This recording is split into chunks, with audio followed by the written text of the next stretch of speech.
Hi everyone, Flaming Footy here and welcome back to a new YouTube video on the channel. And today guys, we're going to be continuing our AFL 2023 3-game match reviews for round 7 of the 2023 AFL season.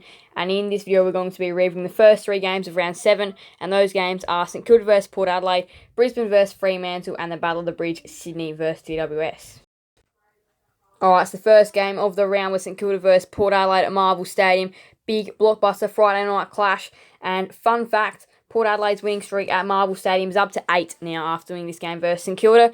And they have a pretty decent record against a bit of the power as well. St Kilda 11-10, 76. Port Adelaide 12-11, 83.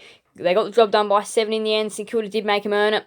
In that first quarter, they were running away with it. They were off and running. St Kilda, they had a good start here. 5 goals to 2 in the opening term. A goalless term, I believe the first goalless term of the year for St Kilda. And they're only one so far as well. After Port Adelaide kicked 1, 2, 3, 4 goals, they're only 4 goals for the quarter. Did come in a row against St Kilda to put them under the pump. They led by a little over a goal at half time. Third quarter's back and forth. And so was the last quarter. It was pretty much just a back and forth contest from there. Both sides kicked 6 goals after half time. But in the end, Port Adelaide, they get the job done by 7. After leading for most of this contest, especially after half time, every time the Saints did get one, they always got a bit of a steadier back anyway. So, big win there for Port Adelaide. 159 fantasy for Marshall, who was definitely the best player on the ground by a bit. Jack still also had quite an influential performance and could have also easily been one of the better ones on the ground. 124 fantasy for Boak. He's proving that age is just a number. I mean, many players in the AFL are really just proving that age is just a number. Selwood, Mundy, there's many more examples that do that as well. 119 fantasy for Sinclair, 117 for Houston, 101 for Gresham and Wanganeen Miller, and 98 for Horn Francis, who was just charging out of everything and on fire, especially in the clearance area. 2 goals for Junior Rioli, Power Pepper, Gresham, Owens, Dixon, Finlayson. 9 marks for Wilkie and Houston, 8 for Nasai, Wanganeen, Miller. 11 tackles for Steele, 10 for Marshall, 8 for Rosie and Drew. Hit-outs, 28 for Marshall, 18 for Teakle, 7 for Owens, 4 for Dixon, 3 for Cordy, and 3 for Finlayson. Team stats now, 54-49 inside, 50 in favour of St Kilda. Port Adelaide, they did seem to spread a little bit more as well when going inside 50 to have better avenues.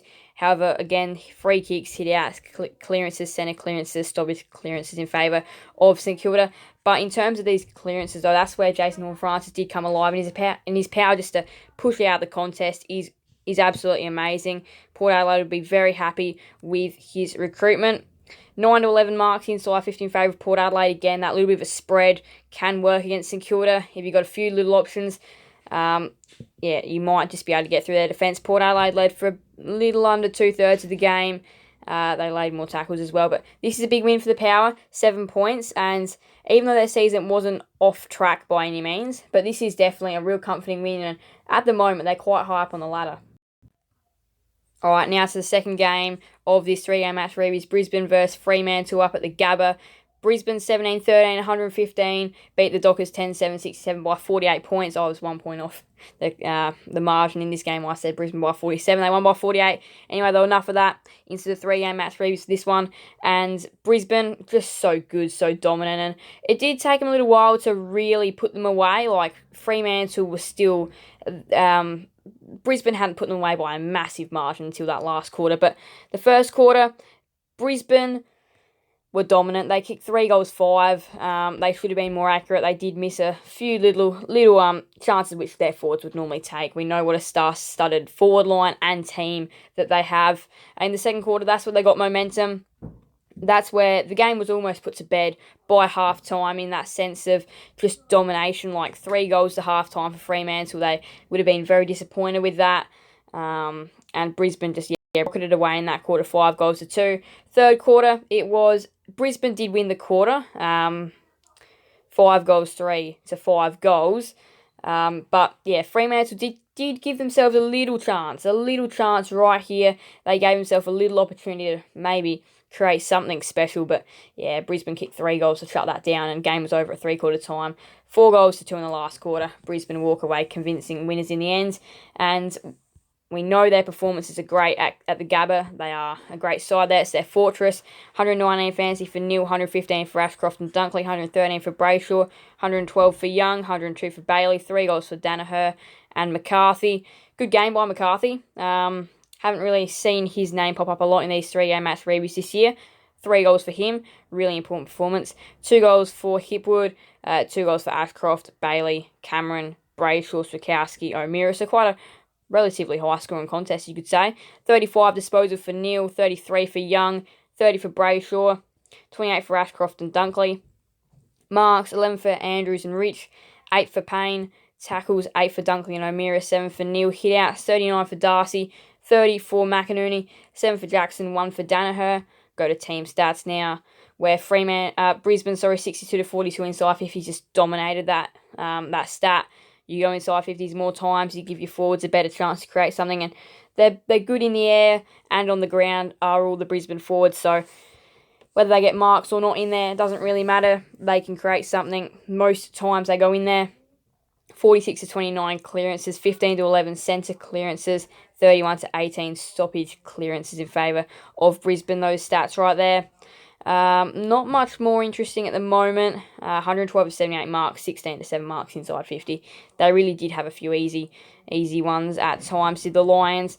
And Fremantle's strong point on the field is their defence as well, and still giving up big scores. Like last week gave up 118, this week give up 115. So really, their defence isn't looking that great, even though it is probably their best part on the ground. Brisbane led for pretty much the whole contest. But yeah, this is a big win here for the Lions. We know they can score and score quickly, as they've shown us in the last few weeks. They win this one by 48.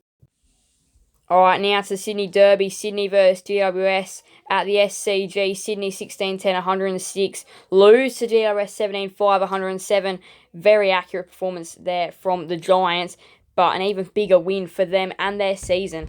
After many people did see them perhaps falling off in this one, they've been very competitive up until before this game, and we were wondering how they were going to go, whether the Swans were going to give them a smashing after last week. And on the Swans' home deck, the SCG, where they are so good, they fail yet another winnable opportunity. They should have won against Port Adelaide, now they should have won against the Giants. So things for Sydney just aren't going their way at the moment. And the Giants, great win for their season. I feel like they can actually have a genuine crack at being an okay side this year, and may finish outside the bottom 4 if they can continue to put up some performances like this without Sam Taylor, which was also another big positive for them as well. There wasn't Sam Taylor there. Yes, the Swans were missing still Rampy and the other McCartan, but I'm pretty sure it was Tom McCartan came back in this one, still missing Paddy McCartan. But anyway, though, into this little review. So, GWS owned the first 2 quarters. They were the better side, but every time the Giants still managed to scrape away and get a goal, Sydney were good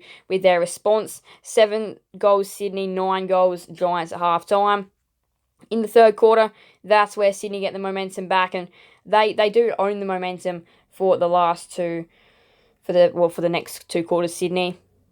They build themselves out to a 24-point lead on 2 occasions in the last quarter, but the Giants end up kicking the final 4 goals of the game to steal it late due to a Toby Green bender, which puts them in front.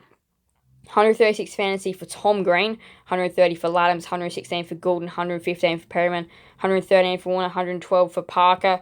Goals behinds, 4 goals for Green, including that match winner. 3 goals, 2 for Franklin. He is a big addition back into that Sydney side.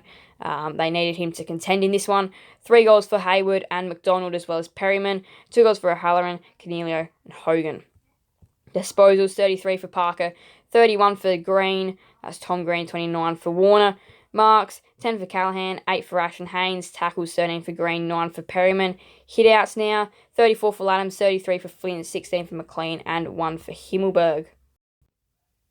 In terms of stats, the Giants had more footy than Sydney, and 63 to 48 inside 50s in favour of Sydney, going inside 50 way more times, but the Giants, when going in, looking likely to score. You can see their efficiency inside 50, 56%, 27 shots from 48 inside 50s, despite that number being a little bit lower than what they would have hoped.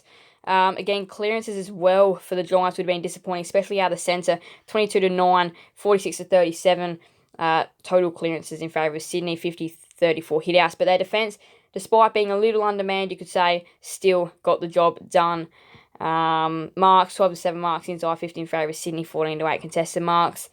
The Giants led for a little over half of this game and really did, 57-78 tackles, really did look like, from how well they'd started, did deserve the win.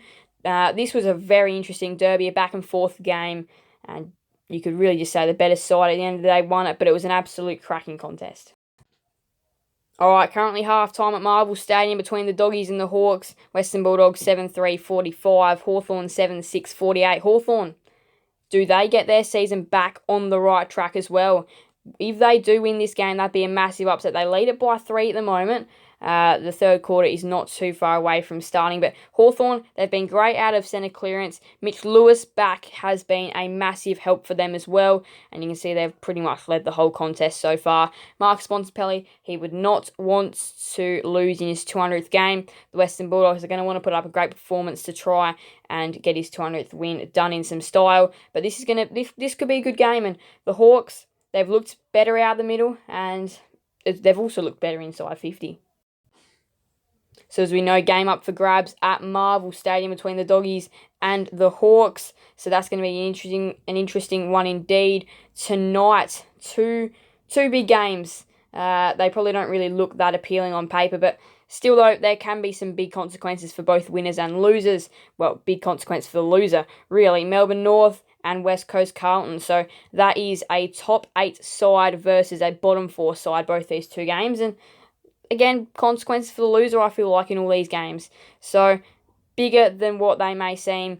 Sunday does look to be a good day of footy, starting off with Essendon and the Cats.